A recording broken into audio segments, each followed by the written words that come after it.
د حضرت سهل بن سعد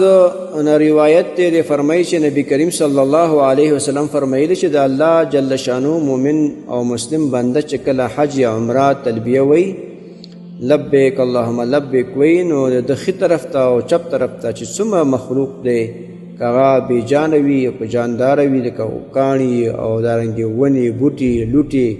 وغیره ټول د سره هغه تلبیه وی نو د دې حدیث روایت ترمذی شریف کړي دارنګې ابن ماجه کړي دي. محترم مسلمانانو ورونو دا یو حقیقت دی او واضح طور باندې قرآن مجید کې هم د دې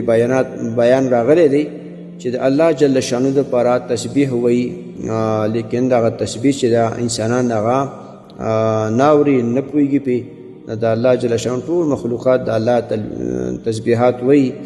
چې کله دغه صاحب د ایمان چې کله حج او عمره ته ځي او دا تلبیه وی د سره ټول مخلوقات د کاڼي ونې بوټي څومره چې شاوخوا ښي طرف ته چپ طرف ته مخکې وروسته ټولو سره تلبیه وی.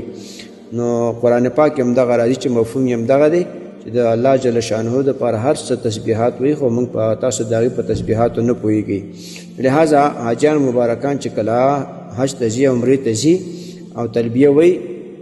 په زوره سوره دغه الفاظ وی چې لبیک اللهم لبیک لبیک لا شریک لک لبیک ان الحمد والنعمت وغیره دغه الفاظ وی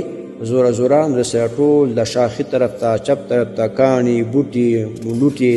ټول دغه سره تلبیه وی. د دې وجې نه حاجیانو صاحبانو تاسو چې کله حج ته ځئ د احرام وتړئ او تلبیه شروع کړئ بیا تیاره کې روانې هلته پیدل کمره کې روانې بس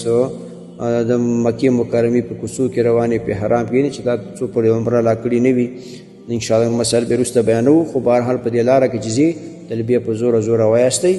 او دغه ثوابونه ځان ته حاصلوئ. محترمو مسلمانانو ورونو تاسو ته چې کوم روزانه د حدیث د مفهوم راځي نو د مهربانۍ او د ثواب له مخې نور مسلمانانو ته لیږدوئ او شیر کوئ. والسلام.